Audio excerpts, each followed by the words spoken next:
আমি তো আপনার বাড়ির ছেলে, আপনার ঘরের ছেলে। যদি কোনো কোশ্চেন থাকে সরাসরি আমাকে করতে পারেন, আমাদের যারা নেতৃত্বরা আছে এদেরকে করতে পারেন। কারো কথাই আপনারা বিভ্রান্ত হবেন না, কারণ একটা বড় টার্গেট নিয়ে চলছে ভাঙড়ের মানুষকে উচ্ছেদ করার, এয়ারপোর্ট করার একটা ওদের বড় টার্গেট আছে।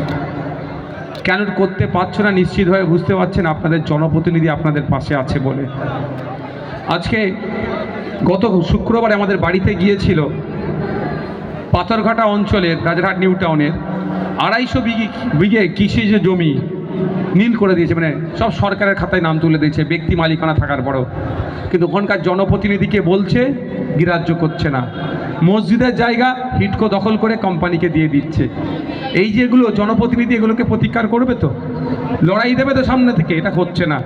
আর ভাঙড়ে ভালো করে জানে কেন দখল নিতে পারছি না এয়ারপোর্টের জন্য, যেখানের বিধায়ক আছে ও ছেড়ে কথা বলবে না। তো এইটা একটা মাথায় রাখবেন, বড় চক্রান্ত।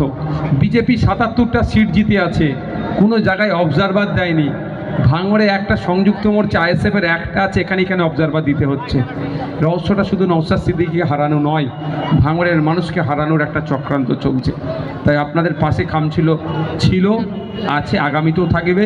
আপনার ভরসার প্রতি খামচিহ্ন, কারো কথায় বিভ্রান্ত হবেন না, খামচিহ্নকে মজবুত করে আপনারা ধরে রাখবেন। আমি বক্তব্য এখানেই সমাপ্ত করছি। যারা রক্তদান শিবির আমাদের এখন দীর্ঘক্ষণ চলবে, অনুরোধ একটাই, যারা রক্তদান করতে ইচ্ছুক তারা কেউ ভারী খাবার খাবেন না।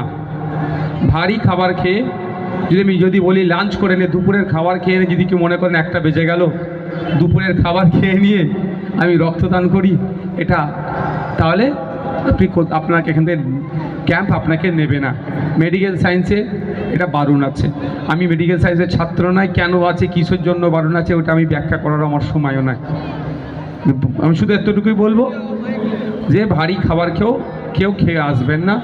আপনাদের এখানে ক্যাম্প চলবে, হয়তো বক্তব্য শেষ হয়ে যাবে, কিন্তু এই প্রোগ্রাম রক্তদান শিবিরের প্রোগ্রাম চলতে থাকবে। ভাই আসেন।